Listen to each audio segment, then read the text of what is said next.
სალამი მოგესალმებით, ვაგრძელებთ ჯონ მაკარტურის საუბრების ქართულ ენაზე ატვირთვას და ეს არის ბიბლიური კითხვები და პასუხები.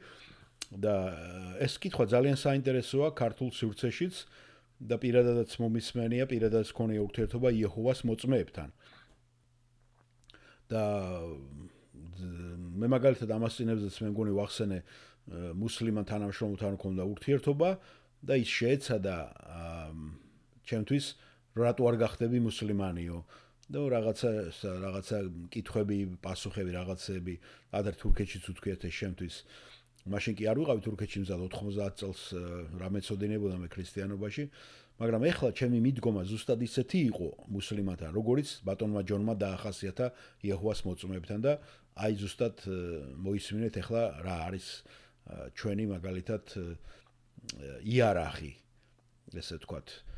და ამას სვავს კარლი. დიახ, მე მქვია კარლ ფრიმენი და მე მაქვს შეკითხვა იეჰოვას მოწმეებთან დაკავშირებით. მე ვიყენებ ხოლმე ავტობუსს დაახლოებით კვირაში 3-ჯერ და ისინი ყოველთვის მოდიან ხოლმე ჩემთან და მელაპარაკებიან სანამდე ავტობუსს ველოდები გაჩერებაზე. ჩვენ ვიცით რომ იონეს სახარებაში ნათქვამია თავიდან იყო სიტყვა, სიტყვა იყო ღმერთთან და სიტყვა იყო ღმერთი. ხოლო იეჰოვას მოწმეები ამბობენ თავიდან იყო სიტყვა, სიტყვა იყო ღმერთი და სიტყვა იყო ღმერთი.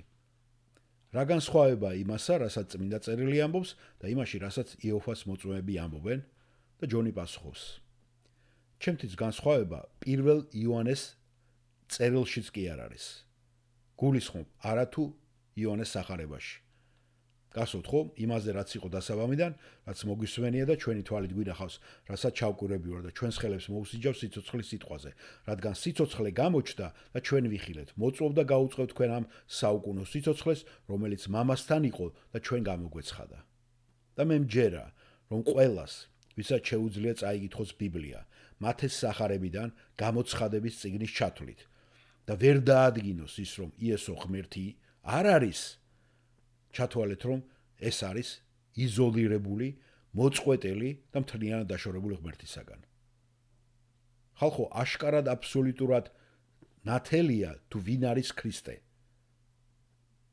და ამაზე კამათიც არ შეიძლება იოანეს სახარების თავის პირველ მუხზე. ეს არის სულელური, პატარა უტვინო ხრიკი, რომელსაც იყენებენ JW, ანუ იეჰოვას მოწმეები, ზემოდან ქვემოდან, ვიმეორებ, მათი დამპალი სისტემის დასაცავად. მარტივად რომ ვთქვათ, რაც უკვე არაერთხელ მithქვია. ყველას, ვისაც შეუძლია წაიკითხოს ახალი აღთქმა თავიდან ბოლომდე და ვერ დარწმუნდეს, რომ იესო ღმერთია, ის ადამიანი სრულიად ბრმაა და ისინი ადასტურებენ, რომ ამ სამყაროს ღმერთმა მათ გონება დაუბრმავა. ესე იგი, როცა მივდივართ, რასთანა გვაქვს საქმე იეჰოვას მოწმეებთან. თქვენ იმაში კი არ უნდა არწმუნებდეთ იმათ იოანეს პირველი თავის პირველ მუხში, თუ რა მნიშვნელობა აქვს ამას. არამედ საქმე ისაა, რომ შეეცადეთ დაარწმუნოთ ისინი იმაში, რომ ისინი სრულიად განწირულები და დაწყევლილები არიან ჯოჯოხეთისაკენ მიმავალ გზაზე.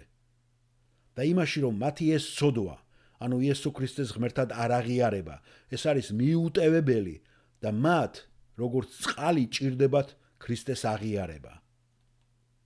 მე ვფიქრობ, მე უფრო მიუახლოვდები ჩემს ჩვეულ მიდგომას ამ სექტებთან, კულტებთან და გეტყვით იმას, რომ ყოველთვის მათთან ურთიერთობაში მე ვცდილობ მათ ღვთის რისხვის შეხსენებას. ჩემი მიდგომა ძალიან მარტივია მათთან. მე ვეუბნები, იცი თუ არა, რომ ღვთის რისხვა ვლინდება ყველა უღმერთოსა და უსამართლო ადამიანის წინააღმდეგ? იცი თუ არა, რომ თუ ცდებით, თქვენ გელით სამუდამო ჯოჯოხეთი და ხართ განწირულები. ასე რომ უმჯობესია დარწმუნებული იყოთ, რომ თქვენ მართალი ხართ და რადგან თუ ცდებით, იცოდეთ, რომ ამის ფასი, რომელსაც თქვენ გადაიხდით, ეს არის უსასრულო მარადიული ტანჯვა. გააქვთ თავისუფლება თქვენი ცოდვისაგან? გულწრფელად აღიარეთ, გააქვთ გამარჯვება თქვენ ცოდვაზე? გააქვთ გულში სრული მოსვენება და სიმშვიდე დანაშაულისაგან?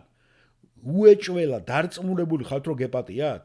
იცი თუ არა, რომ იესო ქრისტეს სისხლი თქვენ ცოდვაზე იქნა გამოყენებული და თუ ეს ასე არაა და შესაძლოა რომ ეს ასე არ არის და თუ ეს არ მოხდა თქვენში, იცოდეთ რომ თქვენ ცოდვებში დაიღუპებით და მოკვდებით. და იესო ამბობს, სადაც ის წავა და სადაც ის არის, თქვენ ვერასოდეს ვერ მიხვალთ იქ. ასე რომ მე მირჩევნია მათ ასე მიუდგე, ვიდრე დავიწყო ახლა იოანეს პირველ სახარების პირველ თავში და დავუწყო მაგათ ჩხუბი და კამათი. გასაგებია, კარლ? გმადლობთ.